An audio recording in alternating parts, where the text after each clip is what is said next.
The hard mode version of the A2 lab boss is extremely difficult and basically impossible if you don't have a strategy down for defeating him. And in this video, I'm going to be showing you why he's so important to defeat, what you'll need to take along to have a chance against him, and how to use those items effectively and build up a strategy in fighting him. So let's start off with the why first. And the reason why you want to defeat this boss is because he has great loot drops for the gear that you actually invest inside the fight, so he's got an amazing return on investment there.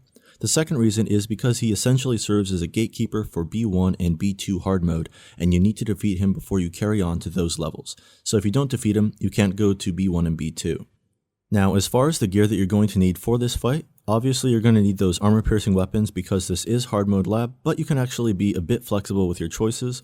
My recommendation is to go with an equalizer and an ultimatum, and you could just have SWAT armor equipped, but I would highly recommend having a resonator popped and ready to go before you start this fight, because even if you have a good strategy down, things can still go south very quickly if you just take one wrong move.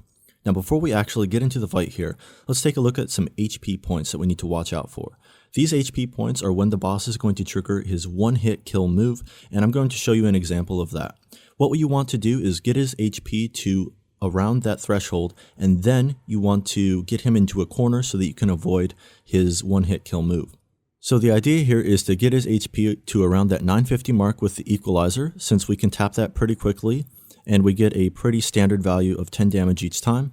Then you want to get him into a corner, and that time I could have actually used the ultimatum to trigger that one-hit kill move, but he did stomp me and I took that stun. So don't worry if you do get stunned, just be patient and wait for that HP point. You do not want to trigger it while you're still very close to him. Alright, so let's actually pause it here, and as you can see, I waited for him to get kind of near that corner so that I've got enough space to get out of this blast radius of the one-hit kill move. This is an instant kill, and it would trigger my reanimator if I was inside that radius.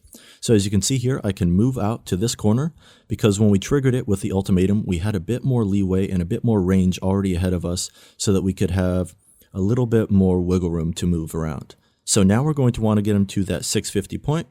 And as you can see, I got him there, so I'm waiting to get him to that area, and he stomps again, and then we move on to the third section. What I would say is just stick to this top area. Do not complicate things by running around the whole room. That's just going to make this a lot more difficult for you. Just really try to keep it simple. Do not worry about taking a bunch of hits from this guy. And here's an example of where I messed up a bit. I actually jumped the gun, and I got a little bit excited, and I shot him while he was still really close to me. And also, these wires on the floor become live when he goes for that third HP kill point move. And if you run over these wires while they're live, you're going to get the electric status and take 60 damage per second if you're standing on the wires. So you'll see that electric status pop up over my head.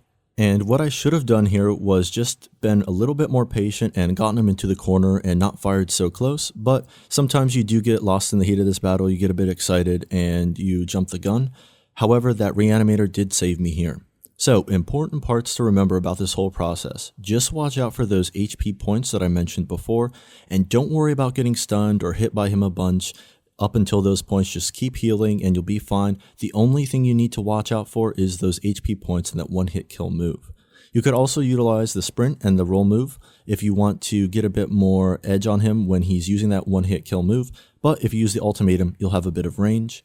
Another additional thing that you could do is check out the Healer's Seasoned Meat buff, and that will give your firearms a 10% damage bonus, which could help speed up the fight a little bit more.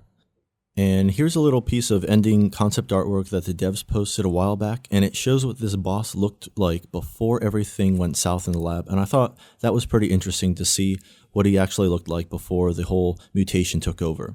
And please consider dropping a like on this channel, subscribing, and turning on those notifications, as I do upload and stream a good bit of Last Day on Earth. If you want to catch some more lab-centered content, I recently had a 5-hour live stream where I cleared a bunch of the lab, and I'd really appreciate if you'd check that out. I'll have that linked down below. And thank you so much for watching this video, and have yourself a great day.